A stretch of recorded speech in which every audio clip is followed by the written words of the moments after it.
We got Mark from Denver on the line. Good morning, Mark. Hey, Mark. Good morning, family. What's up? What's up, man? Say what up to Royce. What's up, Royce? What's up, Mark? How you doing, brother? Oh, thank you, man. Good. Thank you. Hey, first of all, I want to congratulate you on this album, man. This is a hell of an album. I've been listening to it all weekend. My question for you is, what made you bring G Perico in? Because his verse on Young World was hard as ever.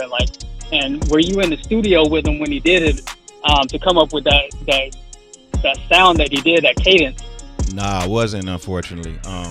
That's very hard to do, but my brother Mr. Porter put me up on G Perico. As soon as I heard him, I just loved his voice, and I loved the way he approaches the beat, and I love the fact that he has a Jerry curl. I don't understand why more West Coast artists don't do that. And I feel like it's too many artists only working with other artists based off of the value they think they can bring to the track. I like working with people because I feel like we can make something good together because I like what you do. You know what I mean? So I don't like waiting until somebody blows up.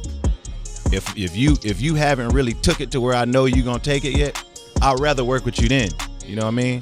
And I'm a fan of him. I wanted, you know what I'm saying? And I wanted other people to be able to hear him like I hear him. You know what I mean? And I don't even know G Perico. I'm just a fan. You know? He been on Shade 45, came on the Sway in the Morning show back in the day. That's why I pointed out some of the people that you worked with on this album. I just Staples. think it's dope. Yeah, Sahai, like it's just people that most people would be intimidated to work with. I'll be honest. Like, I mean, you got Benny the Butcher, you got Westside Gun, you got Sahai is a monster. Mm-hmm. Like, people just stay in their comfort zone and don't want to, have that challenge. But I just think it's dope that you just spread it out like that, for real. Yeah, thank Oswin too. Shout out to Oswin Oz. Benjamin is on the song On the Block. Y'all sound amazing together with DJ Premier. With G Perico, Primo. Vince Staples is on this as well. Man. I just can't wait for Oswin and all these guys to open up for you on tour. Because I know you're going on tour, right? Yeah, right? I'm sure I'm gonna go. I didn't get a chance to go last album, so yeah. You gotta tour this. Yeah. You have to tour this. I love touring. It's just I just love the studio more. I don't know what my problem is. I just got busy right after Book of Ryan. I did a couple shows with Marshall, and then I ended up in the studio. One thing led to another, and it was already time for something else. So I kind of missed the whole tour thing. I see what happened. Y'all didn't hear the code in that. Yeah, I heard the code. I did a couple of shows with Marshall. That's all you got to do. 2 shows with Marshall. You ain't got to tour no more in a year. I already know what that is. When you said a couple of shows with Marshall, he ain't got a tour. He good. Look at his suit. Go ahead, Rich Nice.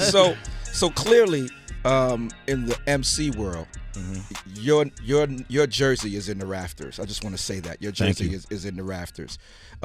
Unfortunately, in the music business world, they would like us to believe that the rap side of it, there's more accomplishments to be done on the rap world side. When you're creating, do you think about that, or do you just kind of stay in, like, walk us through the process of when you start to create, now that you're doing beats and you're working, does that even come into your mind to think about what the industry is saying? Nah, I mean, it's you can't make decisions based off of that, because that's all conflation. That's just that's marketing dollars being spent to program the people into thinking whatever it is that they want them to think. The good thing about me is I've been around for a long time, and I made a lot of mistakes, so I'm at a point now where I know exactly what I'm looking at. I know exactly what it is that I see. I know exactly what it is that I want to do. Success becomes more and more subjective. I know exactly what that means to me. And one thing I learned is that, especially if you're an artist that can do many things, like if you're able to accumulate a lot, I learned that you only need to get what you need. I only want just enough that I need. If I have too much, then things start to go bad. You know what I mean? So all I want is what I need, and I know what I need to be successful, to feel successful in my mind and to be happy. Because what's the use of having the biggest pool if you can't exist in the world where you can't listen to this person's verse, or you can't, you know what I'm saying? Like, and you can't, you know what I mean? Like, you got all this stuff going on, you're not happy, you worried about people calling you, asking you for money, and you worried about, you know what I mean? Like, I just don't want to fall into those traps, you know what I'm saying? You've done that before. I've done that. So I basically just go into the studio and I just write about what I feel. Nice. I feel like that resonates the best. It works for me the longest. I know what lighters looks like on a royalty statement. I know what boom looks like on a royalty statement. Lighters was a very big thing for an amount of time. And then it shrinks, and then it shrinks, and then it disappears. Boom just exists. Never a royalty statement where it doesn't exist. And then I go and I do shows. People don't say, yo, do lighters. They say, do boom. Do boom. So in my mind, boom is my most important song. Not that I'm trying to go in every single session and do boom. Right. But I remember the mind frame I was in when I did boom. The mind frame I was in was no pressure. Just be you. It's another day at the office. Right. Lighters was like, oh, we going there. We taking it there. You gotta always take it there. You know, no need to reach. Okay, before you go, man, by the way, this is great. I love listening to Royce talk. In reaction to slithers from a lizard's mouth, Yellow Wolf, this is your first and your last pass. I ain't gonna put it on blast. Your punk ass know what this is about. You think it's about being loud or trying to be hostile, till you get found face down on the ground outside of Kid Rock's house. Though you a vulture pundit, I hope you get sober from this. I was surprised you even took a shot at him, but then I wasn't. Why was that necessary? Not even a shot, even mention him, brother. Yeah, I'm glad you clarified. Yeah, it wasn't a shot. I'm sorry, I saw that. It wasn't even a shot. I'm sorry, my bad. That you even mentioned him. Why? It was necessary. It was necessary to mention him. I had to, because at this particular moment, that was the only way that I can handle it. Well, let me clarify that. It was not the only way I can handle it, but it was the only way I chose to handle it where it made sense to me. There was plenty of ways I could have handled it, but I opted not to. And it just centers around respect. That's it. He disrespected me, and that does not happen often. And I felt like I needed to address him and hold him accountable in that moment, and then just move on. Yeah. So he's bound to respond, but that part of moving on means that's it for you. Nah, cause it's not a rap thing. You know what I mean? He responded. He put up a post and deleted it. You know what I mean?